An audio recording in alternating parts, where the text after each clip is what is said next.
In 1972, a man from Augusta, Georgia, who was known to much of the world as the Godfather of Soul, released a song that went #1 on the US Hot Soul Singles chart during the spring of that year. In the song, James Brown says, "Like a dull knife, just ain't cutting it. You're just talking loud and saying nothing."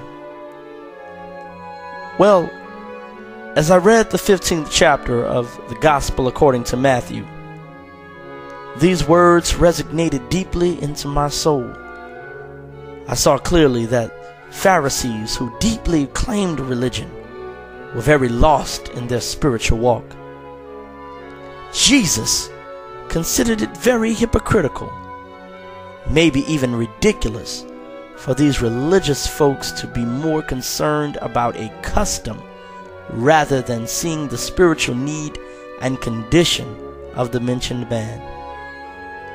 Now these were people of the religious community who saw need to judge a man based upon his defilement of a law or custom that was set in place, rather than seeing the heart of this particular gentleman.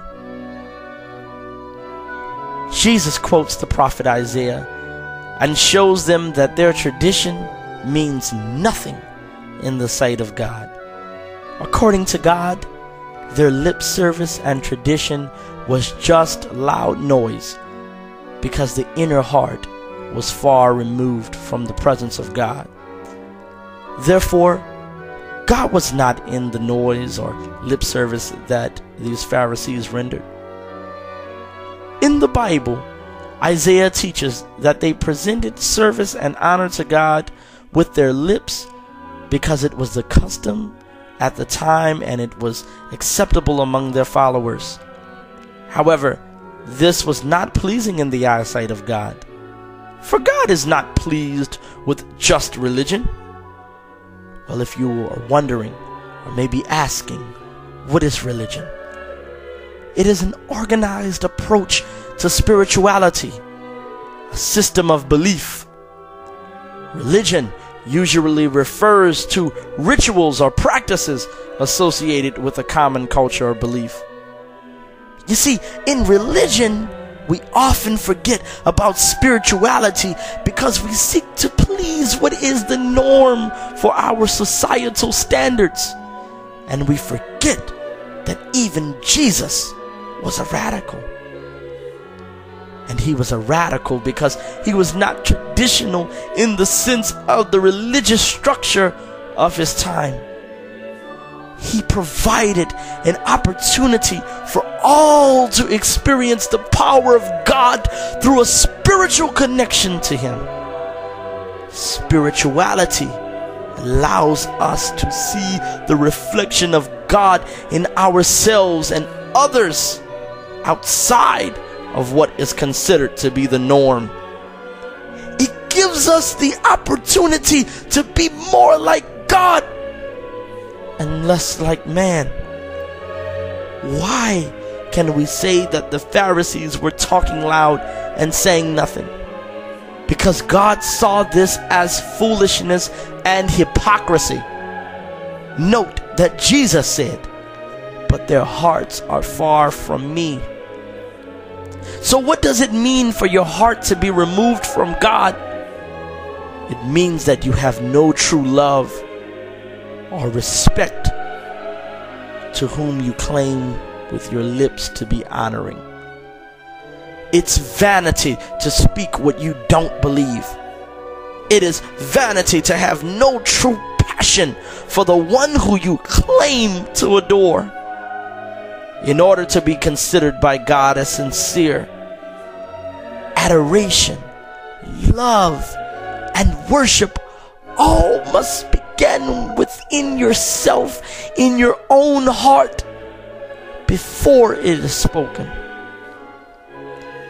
It is no different than a person reciting vows before the altar, adorned with beautiful garments and a beautiful, expensive ceremonial ritual, but deep inside their own heart, there is no love for the person to whom they are about to marry. This is hypocrisy. Hypocrisy is often repeated, and it's an often repeated indictment against Americans as a people and church people in general. Note, our coins read, "In God we trust."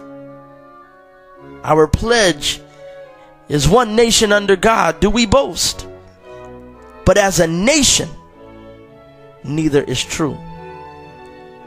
By the thousands, citizens swear on Bibles daily in the courts, but our courts are a mockery of justice. Americans attend church on Sunday, but it's business as usual, Monday through Saturday. We go on living our lives after the benediction with no spiritual relationship with God. But are we to blame? We grew up on this. We saw our parents and their parents do the same thing. And it has conditioned our approach to life. In Isaiah, God accuses his people of playing games with his truth by not facing up to its standards. Jesus quotes verse 13 in Matthew, the 15th chapter, and in both cases the context is strikingly similar. Deceived or hypocritical, people mishandle the revelation of God.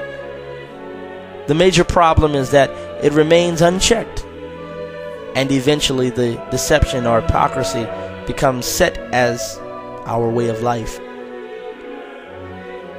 Think, how would you feel if the one you loved and was married to came to your house but once a week for an hour, maybe two, and told you how beautiful you were, stroked your ego, maybe even gave you a few dollars, then suddenly ran off without a trace to be with someone else for the rest of the week?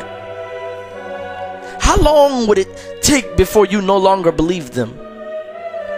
How would you feel? Unfortunately, the Christian religious community is often guilty of this deed. We act as the hypocrites, and then have the nerve and the audacity to look down at someone else who does not attend church on a regular basis. We have the audacity, the nerve to look down on someone else that does not meet our own set standards. We condemn those who we see as defiled. We walk past those who we don't look at as our equals. We look down on everyone else and look right past our own defilement.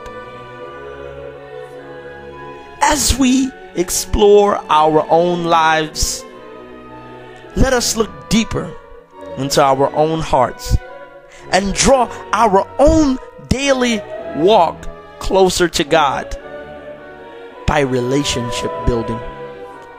Otherwise, when we pray, when we preach, when we sing, we'll be just like a dull knife. We won't cut it, because we will be talking loud and saying nothing.